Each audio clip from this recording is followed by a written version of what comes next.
Según los psiquiatras de la Organización Mundial de la Salud, 450 millones de personas en el mundo tienen un trastorno mental.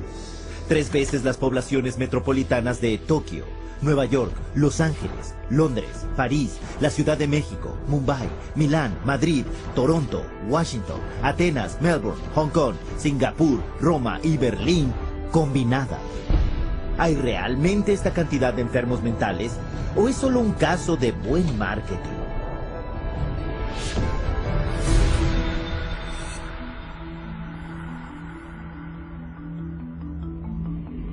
A principios del 99, Estados Unidos se enfrentó a una nueva epidemia aterradora. Te sonrojas, sudas, tiemblas, te resulta difícil respirar, decían los pósters. Con el eslogan, imagina ser alérgico a la gente. La enfermedad era el trastorno de ansiedad social, TAS o SAD en inglés, y se afirmaba que afectaba al 13,3% de la población americana. Y para saber más, se instruía a los lectores a contactar con un grupo, la Coalición del Trastorno de Ansiedad Social. Lo que al público no se le dijo era que tanto la coalición como la campaña las había creado una agencia de relaciones públicas y era financiada por una empresa farmacéutica. Más tarde ese año, con la campaña haciendo consciente a millones de personas conscientes de este mal, previamente desconocido, el Paxil se convirtió en la primera droga aprobada por la FDA para el trastorno de ansiedad social. Psiquiatras como Jack Gorman, de la Universidad de Columbia, y Murray Stein, de la Universidad de California en San Diego, firmaron como los líderes para la campaña de Paxil. Y en 3 años, Paxil se disparó desde la 3ª posición en su clase a ser la primera.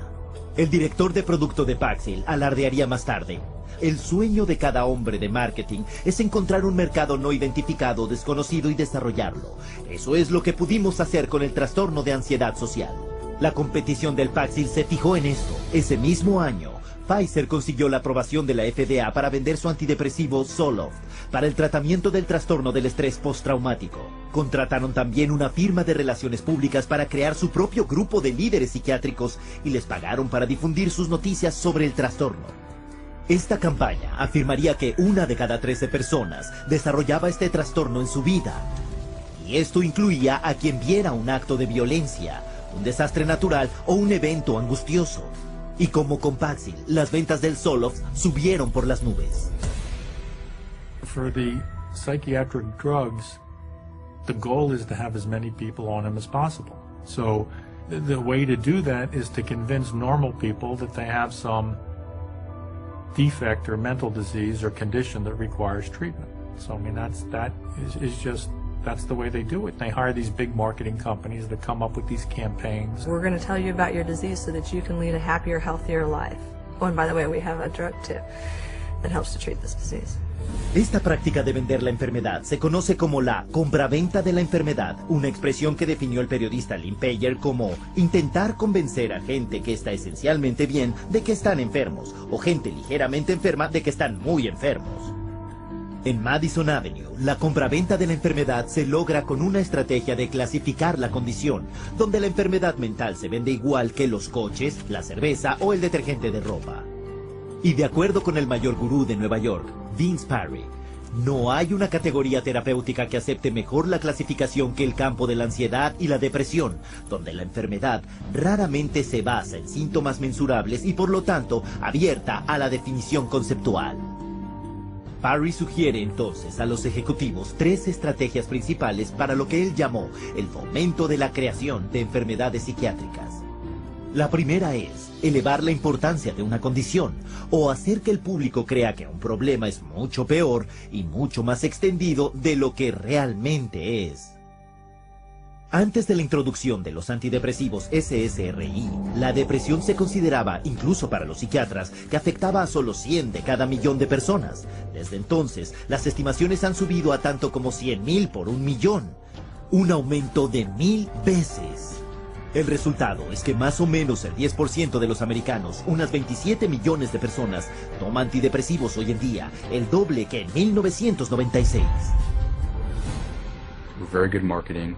That all, expressions of human emotion, deep sadness and fear and anger and whatever else they happen to be, are now classified as, a major problem, a psychiatric problem, a psychological problem that needs to be dealt with drugs. Otra enfermedad psiquiátrica, el trastorno bipolar, se consideraba raro, afectando solo a una décima parte del 1% cuando se introdujo en el DSM-3. Hoy se afirma que un 10% de la población, 100 veces el número original, tiene esa condición. El trastorno bipolar pediátrico no estaba enumerado siquiera en el DSM cuando el psiquiatra de Harvard, Dr. Joseph Biederman, empezó a publicar estudios afirmando que los cambios de ánimo en los niños no eran comportamientos normales, sino que en realidad eran enfermedades mentales. La campaña de ventas de la enfermedad de Biederman funcionó. Solo en la última década, el índice de niños con bipolar ha subido un 4000%. Pero lo que no se le dijo a los padres era que 25 empresas farmacéuticas distintas habían garantizado el trabajo de Biederman.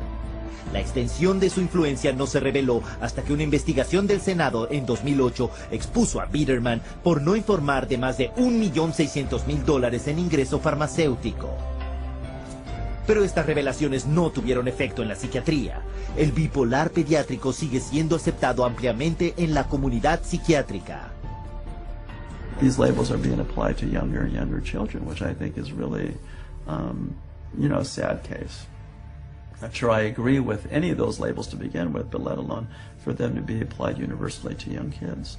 This idea that childhood itself is a psychiatric disease is simply based off some completely unsubstantiated idea that got printed in the psychiatric manual, and there's no science behind it whatsoever. La venta de la enfermedad, estrategia número 2, redefinir una condición existente. Esta táctica toma un estado de ánimo normal y lo redefine como una enfermedad psiquiátrica que ahora tiene que tratarse con drogas. Ejemplo, la tristeza invernal. Una condición mental común relacionada con la falta de sol en los meses de invierno, pero redefinida por los psiquiatras como el trastorno afectivo estacional, una enfermedad psiquiátrica que requiere tratamiento psiquiátrico.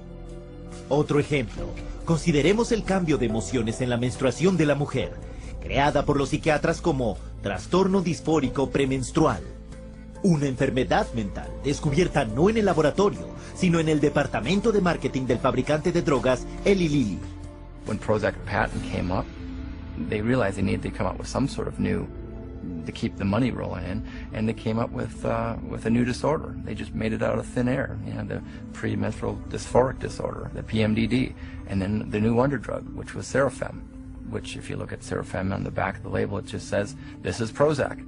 And they were able to keep that patent so that nobody else could make it, so that they could keep that money rolling in. Many of the drugs today are simply drugs repackaged. They're drugs that had a patent and now are generic, or now get called something else, or they decide now to use them for something else.